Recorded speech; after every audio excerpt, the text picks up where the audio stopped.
my channel. This is Daisy, and we're going to talk today about starting your own business and what all things you need when you start your own business. Answer a few questions that you guys may have, and just tell you a little bit about how I got my businesses started. So the first question is, how did I start my businesses?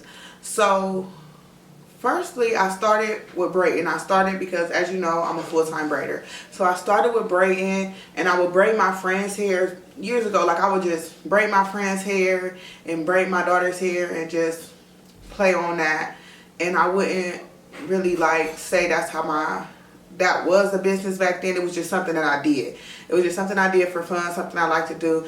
I worked, like I said, I worked full-time back then. So now it's full-time, and that's all I do. I braid full-time. That's my full-time job. And that's how I started. As far as like selling my lip glosses, and I do sell bundle hair and wigs and all that. I just kind of branched off to that, and it kind of like came from me braiding. So I kind of branched off into selling more and doing more as my clients now would like ask for different things. It would get me in a thinking state. It'd be like, okay, maybe I should sell some hair. Like, my clients ask for, like, do you know hair vendors? I would be like, yeah, like, and then I thought about it, like, why don't I become one, you know? So what did I need to start? What did I need? The main thing that you guys will need to start your business is the drive and the motivation. If you don't have the drive or the motivation, then you will start something and then stop it. So I would say you need to be motivated to do it. You need to have the drive to actually want to do it, and you need to have you need to be able to talk to people. You need to be able to sell yourself. You need to be able to, if anybody asks for something, you need to be able to know how to sell it. Like, you can't just be selling a product and you don't know what you're selling. You have to know the details about what you're selling. You have to have used it, whatever. I always use my products. I always test out my products and before I sell it, and I always want honest feedback. You always got to be able to take, constructive criticism, because you're going to get it. You're going to get the good, the bad, and the ugly on any spectrum of whatever you're trying to do.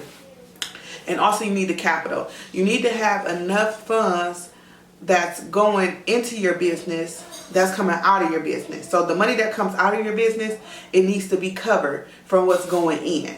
So starting out, you need the capital to get whatever you need for your business.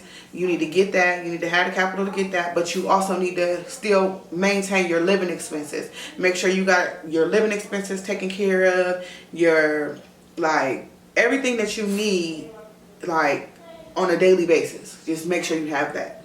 So I would say capital and the motivation and the drive. That's all you need to start. That's all you need to start. And I'm not saying you need to start with thousands of dollars. Most of my business was started with hundreds of dollars, like a couple hundred, maybe $100. Like, so I'm not saying you need thousands of dollars to get out here and start a business, because you don't.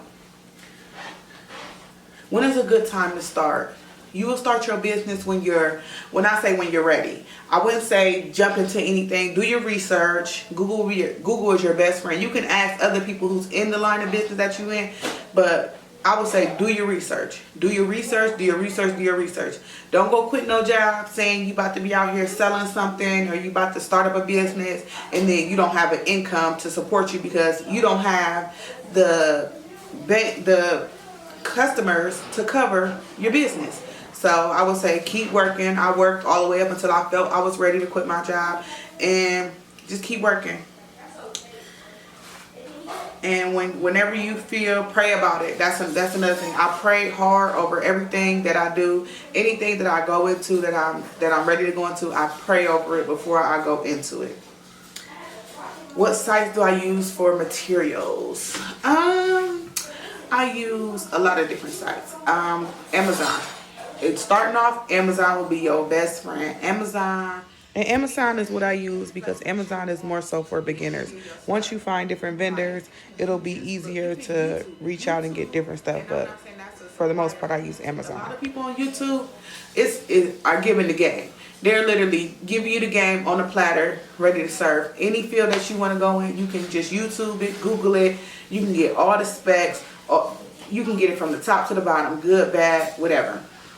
So but me personally, I use Amazon. I use a couple other sites, but like my vendors, all that, like, but I got that from doing my research. Literally I didn't pay for nothing. I didn't pay for no vendors. I didn't pay for nobody to help me. I kind of just triggered it on my own for as far as like labeling cards, Vistaprint. You can get Vistaprint for business cards. You can go on the Avery website. You can go to Walmart, Target, buy you some cards, print out your card yourself. If you just starting out, that's the cheaper route.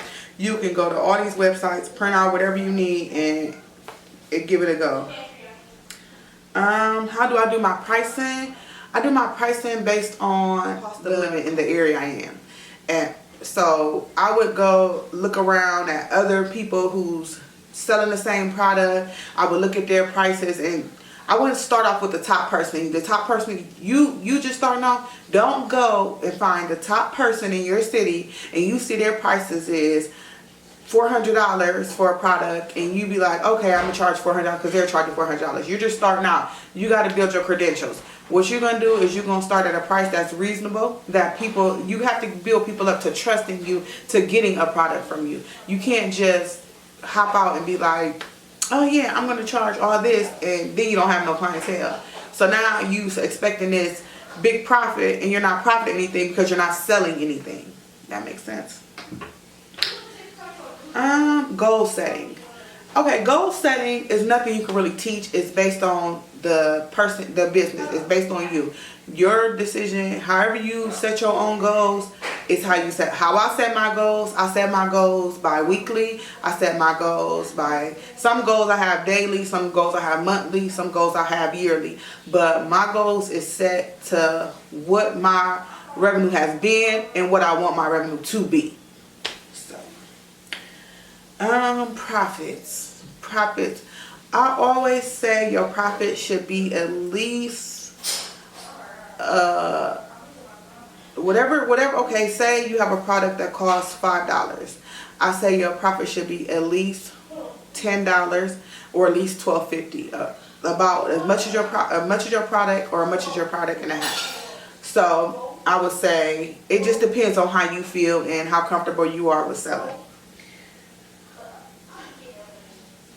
What advice would I give? I would say pray on it. Again, like I said, pray on it.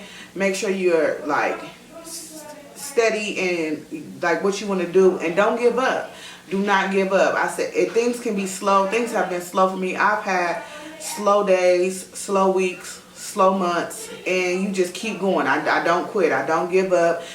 Sometimes I do get discouraged. I'm not gonna lie, I get discouraged all the time. And so I do get discouraged, and anybody will tell you, I always talk to like the people closest to me and let them know like if I'm feeling discouraged. It's more than likely they're gonna lift me up. They're gonna lift me up and tell me there's nothing to worry about, just keep going, keep pushing yourself. And then I think about what I'm doing it for, and I just keep going. So thank you guys for watching. Don't forget to like, comment, and subscribe. See you guys later.